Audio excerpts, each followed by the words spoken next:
തമിഴ് ജനതയുടെ പ്രിയപ്പെട്ട നടനും നിലവിലത്തെ തമിഴ്നാട് മുഖ്യമന്ത്രിയുമായ വിജയുടെ വിവാഹമോചന ഹർജി ഇന്ന് കോടതിയുടെ പരിഗണനയ്ക്ക് വരുന്നു. വിജയ് സംഗീത വിവാഹമോചന കേസ് ചെങ്കൽപ്പേട്ട് കുടുംബ കോടതിയാണ് ഇന്ന് പരിഗണിക്കുന്നത്.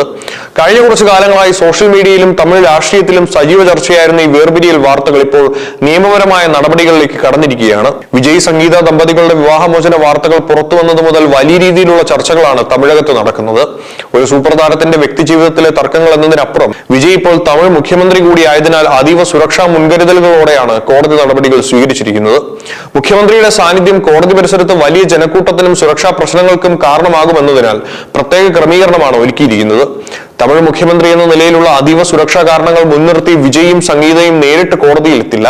ഇരുവരും വീഡിയോ കോൺഫറൻസ് വഴിയായിരിക്കും ചെങ്കൽപ്പേട്ട് കുടുംബ കോടതിയിലെ ഇന്നത്തെ പരിപാടികളിൽ പങ്കെടുക്കുക. കോടതി മുറിയിലെ തിരക്കൊഴിവാക്കാനും ക്രമസമാധാനം ഉറപ്പാക്കാനും ലക്ഷ്യമിട്ടിട്ടാണ് ഈ തീരുമാനം. തമിഴ് സിനിമയിലെ മാതൃകാ ദമ്പതികളായി അറിയപ്പെട്ടിരുന്ന ഇവരുടെ വേർപിരിയൽ ആരാധകരെ തെല്ലൊന്നുമല്ല നിരാശരാക്കിയിരുന്നത്. നീണ്ട 26 വർഷത്തെ ദാമ്പത്യ ജീവിതം അവസാനിപ്പിക്കാൻ അനുമതി നേടിക്കൊണ്ട് കഴിഞ്ഞ ഫെബ്രുവരിയിലാണ് സംഗീത ഔദ്യോഗികമായി വിവാഹമോചന ഹർജി സമർപ്പിച്ചത്. പരസ്പര ധാരണയോടെയുള്ള പിരിയലല്ല, മറിച്ച് കടുത്ത വിയോജിപ്പുകളെ തുടർന്നുള്ള നിയമ പോരാട്ടമാണിതെന്നാണ് സൂചനകൾ. വേർപിരിയലിന് കാരണമായി സംഗീത ഉന്നയിച്ചിരുന്ന കാര്യങ്ങൾ സിനിമാ മണ്ഡലങ്ങളിൽ വലിയ ചർച്ചയായിട്ടുണ്ട്. 2021 മുതൽ വിജയ്ക്ക് ഒരു സഹനടിയുമായി അടുത്ത ബന്ധമുണ്ടെന്ന ഗുരുതരമായ ആരോപണങ്ങളാണ് സംഗീത കോടതിയിൽ സമർപ്പിച്ച ഹർജിയിൽ ഉന്നയിച്ചിരിക്കുന്നത്. ലഭ്യമാകുന്ന വിവരങ്ങളനുസരിച്ച് ഈ കുടുംബ പ്രശ്നങ്ങൾ തന്നെയാണ് ഇരുവരും തമ്മിൽ അകലാൻ പ്രധാന കാരണം. ഇത് പരിഹരിക്കാൻ കഴിയാത്ത വിധം വഷളായതിനാലാണ് ഒടുവിൽ കോടതിയെ സമീപിച്ചതെന്നും ഹർജിയിൽ വ്യക്തമാക്കുന്നുണ്ട്. കഴിഞ്ഞ കുറച്ചു കാലമായി തമിഴകത്ത് പുകഞ്ഞുകൊണ്ടിരിക്കുന്ന ഗോസിപ്പുകൾ വെറും സിനിമാ വാർത്തകൾ മാത്രമല്ലെന്ന് തെളിയിക്കുന്നതായിരുന്നു വിജയുടെ ജീവിതത്തിലെ ഏറ്റവും നിർണായകരമായ ചില പൊതുചടങ്ങുകൾ. ഈ സംഭവങ്ങളാണ് ഇരുവരും തമ്മിൽ വലിയ രീതിയിലുള്ള പൊരുത്തക്കേടുകൾ ഉണ്ടെന്ന അഭ്യൂഹങ്ങൾക്ക് കൂടുതൽ ബലം നൽകിയത്. ഒരു ജനനായകനായി വിജയ് മാറിയ ചരിത്ര മുഹൂർത്തത്തിൽ അദ്ദേഹത്തിന്റെ കുടുംബത്തിന്റെ അസാന്നിധ്യം വളരെ ചർച്ചകൾക്ക് വഴിതെളിച്ചിരുന്നു. വിജയ് തന്റെ പുതിയ രാഷ്ട്രീയ പാർട്ടി പ്രഖ്യാപിച്ചപ്പോഴോ പിന്നീട് വൻ ഭൂരിപക്ഷത്തോടെ വിജയിച്ച് തമിഴ്നാട് മുഖ്യമന്ത്രിയായി സത്യപ്രതിജ്ഞ ചെയ്ത് അധികാരമേറ്റ ചരിത്രപ്രധാനമായ ചടങ്ങിലോ ഭാര്യ സംഗീതയോ മക്കളോ പങ്കെടുത്തിരുന്നില്ല.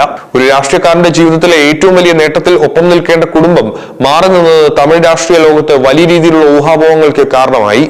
ഇതിന് പിന്നാലെ നടി തൃഷയുമായി ബന്ധപ്പെടുത്തി വന്ന ഗോസിപ്പുകളും വിവാദങ്ങൾക്ക് ആക്കം കൂട്ടി.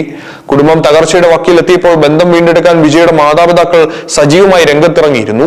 വിജയുടെയും സംഗീതയുടെയും തമ്മിലുള്ള പ്രശ്നങ്ങൾ പരിഹരിച്ച് അവരെ വീണ്ടും ഒരുമിപ്പിക്കാൻ വിജയുടെ അമ്മ ശോഭ ചന്ദ്രശേഖർ ശക്തമായി തന്നെ ഇതിനിടയിൽ ഇടപെട്ടതായി റിപ്പോർട്ടുകൾ വരുന്നുണ്ട്. മകന്റെ രാഷ്ട്രീയ ഭാവിയെയും കുടുംബത്തിന്റെ ഐക്യത്തെയും കരുതി ഇരുവരെയും അനുരഞ്ജനത്തിൽ എത്തിക്കാൻ അവർ പരമാവധി ശ്രമിച്ചു. അവസാനവട്ട ഒത്തുതീർപ്പുകൾക്കുള്ള സാധ്യതകൾ ഇനിയും മങ്ങിയിട്ടില്ലെന്നാണ് കോടമ്പകത്തു നിന്നുള്ള റിപ്പോർട്ടുകൾ. പരസ്പരം ചെളിവാരി എറിയാതെ പ്രശ്നങ്ങൾ സൗഹൃദപരമായി ഒത്തുതീർപ്പാക്കാനുള്ള ചർച്ചകൾ അണിയറയിൽ ഇപ്പോഴും സജീവമായി നടക്കുന്നുണ്ട്. കോടതി നടപടികളിലേക്ക് കടക്കുന്നതിന് തൊട്ടു മുൻപ് പോലും ഇരുവരെയും കൗൺസിലിംഗിന് വിധേയമാക്കാനും ഒത്തുതീർപ്പിലെത്താനും കുടുംബാംഗങ്ങൾ ശ്രമിക്കുന്നുണ്ട്. എങ്കിലും ഔദ്യോഗികമായി ഇതേക്കുറിച്ച് പ്രതികരിക്കാൻ വിജയിയോ അദ്ദേഹവുമായി ബന്ധപ്പെട്ട അടുത്ത വൃത്തങ്ങളോ ഇതുവരെ തയ്യാറായിട്ടില്ല. തമിഴ് സിനിമയിലെ സൂപ്പർ താര പദവിയിൽ നിന്നും തമിഴ്നാടിന്റെ മുഖ്യമന്ത്രി കസേരയിലേക്ക് വിജയ് എത്തിയ നിർണായക രാഷ്ട്രീയ സാഹചര്യത്തിൽ അദ്ദേഹത്തിന്റെ വ്യക്തിജീവിതത്തിൽ ഉണ്ടാകുന്ന ഈ വലിയ മാറ്റത്തെ അതീവ പ്രാധാന്യത്തോടെയാണ് തമിഴകം നോക്കിക്കാണുന്നത്. ഒത്തുതീർപ്പ് ചർച്ചകൾ വിജയം കാണുമോ അതോ ഇരുവരും നിയമപരമായി വേർപിരിയുമോ എന്ന് ഇന്നത്തെ കോടതി നടപടികൾക്ക് ശേഷം വ്യക്തമാകും.